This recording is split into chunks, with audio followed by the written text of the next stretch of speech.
Hay nako, may pag-asa ba ako?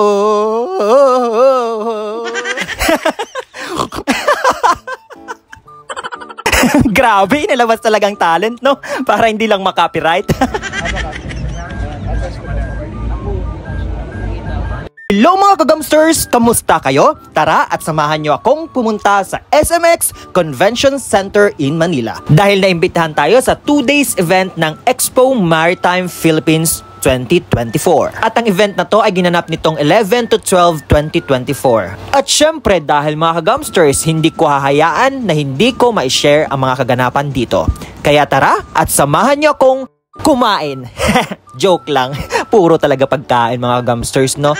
Pero yes, of course, ang una naman talaga natin gagawin dyan mga gamsters ay mag-almusal para naman magkaroon tayo ng energy for the go. After nating mag-almusal mga gamsters ay nagpa-register tayo kasamang ating mga idolo. At dyan nga mga gamsters ay nag-cutting of ribbon na. Ribbon. Na kung saan hudyat na ito na nagsisimula ang ating event.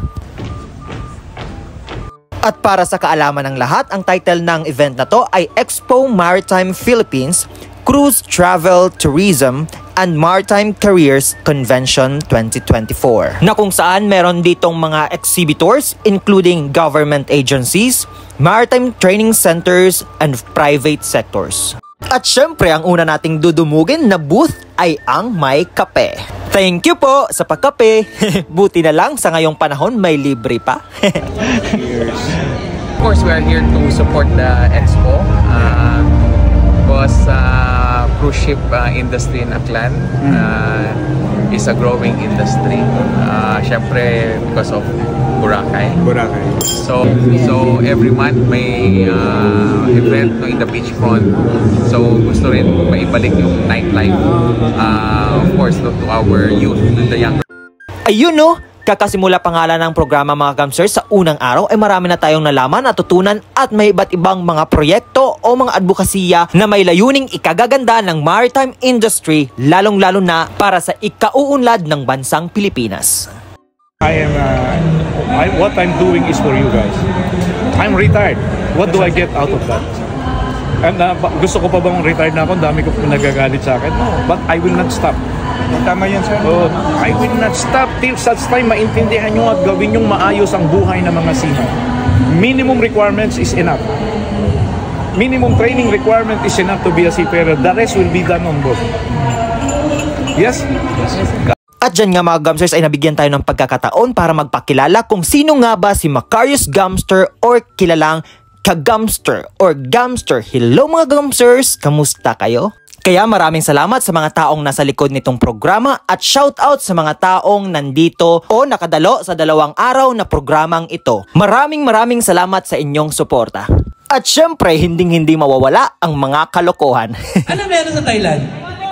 Durian oysters. Durian tsaka oysters? Bakit yun naman naaalala mo doon? Rambutan. Thailand. Ano ba sinasabi mo, Jaco? O, ano ba yung meron sa Thailand? Rambutan. Rambutan daw. Nakatikim ka na sa Thailand? Hindi pa. Nang rambutan. Tsaka oyster. Sa Brazil lang yung garoto. Sa Brazil, garoto. Chocolate. Ano yung garoto? Chocolate. Pinagtutulungan niyo akong 5 dito, ha? Bisita lang po kayo dito at Gayon pa man, nandito rin ang Women Championing Seafarers Families. Ano po ba ambulance chasing? Ano tayo? Well, the ambulance chasing is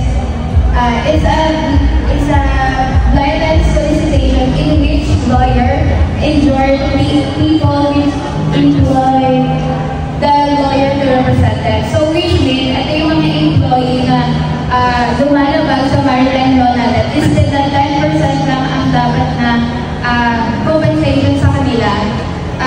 Ito yung parang may mga hidden charges pa pag once na kumakausap sila or nilitake advantage na yung mga seafarer natin. Basta seaman's law? Kabaros, seaman's law. Skill ito magamit nito mukhang ano yung mga may tumbler at notebook from Kabaros. Sana all. Huwag niyo kalimutan, Kabaros Seaman's Law, pumunta kayo dito. Ito yung unang booth niyo na pupuntahan. Ito yung pinakamalupit na model nila. Ayan, ito si Captain Amaw. So ayun na nga guys, kapag ang seaman ay kailangan ng cash, ang isa sa mga makakatulong sa atin ay ang Kabaro Seaman's Loan. Naku po, nakapila na naman si kagamster nyo. Siguradong may target na naman yan. Marami na akong nakuha guys, so punong-puno natin to. Ngayon, target natin ito na naman sa bagong Pilipinas. Ewan ko kung anong inumin dito. Kapiyasa yan eh. Basta try natin yan guys. Nandiyan na yung dalawa. Target lock! Target lock naman. And it based with gin since botanical siya, paired with fruit and herbs to. Wow. Ayun no, busog na pero magpapakabusog pa rin ulit dahil ang susunod nating gagawin ay lunch time. Kainan na naman mga gumsters, hindi tayo talaga magpapahuli sa mga ganitong pangyayari. Siyempre balaan mo na gid nga gutom tayo pirme mo.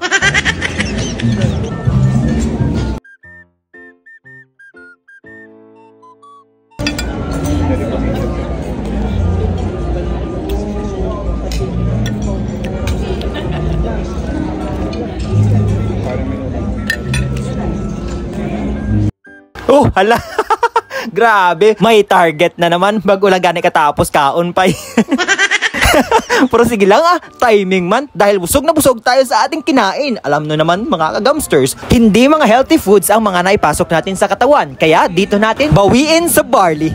Marami kasi itong benefit sa ating katawan. Kaya I for the go. Midway colleges po, be transformed, be driven.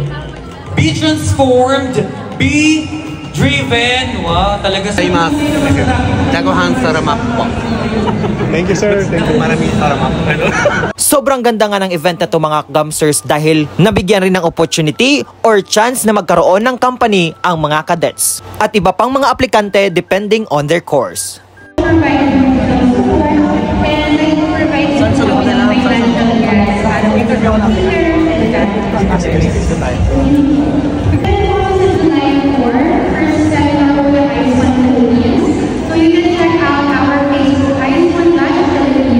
Meron pa po kami mas affordable. Ito na yung top of the line nyo and hybrid car pa. Yes, sir. Oh, ito pa hinihintay nyo guys. Ay nako, gustong gusto ko talaga sanang Haval na sasakyan na to. Kaso hindi ko pa kaya eh. Ang kaya ko lang ay habal-habal.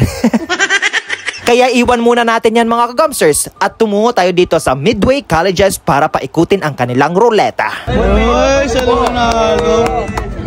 Diba? Saan ka pa? Dahil sa Midway Colleges, be transformed, be driven. At syempre, nanalo na tayo, mas panalo pa tayo dahil nakapagpa-picture tayo sa ating mga idolo. Kaya mga kagumsters, di bali nang walang Haval car, basta may Haval car. Ay for the go! Hindi tayong umuwing luhaan. Thank you. Yun lang. Bye-bye.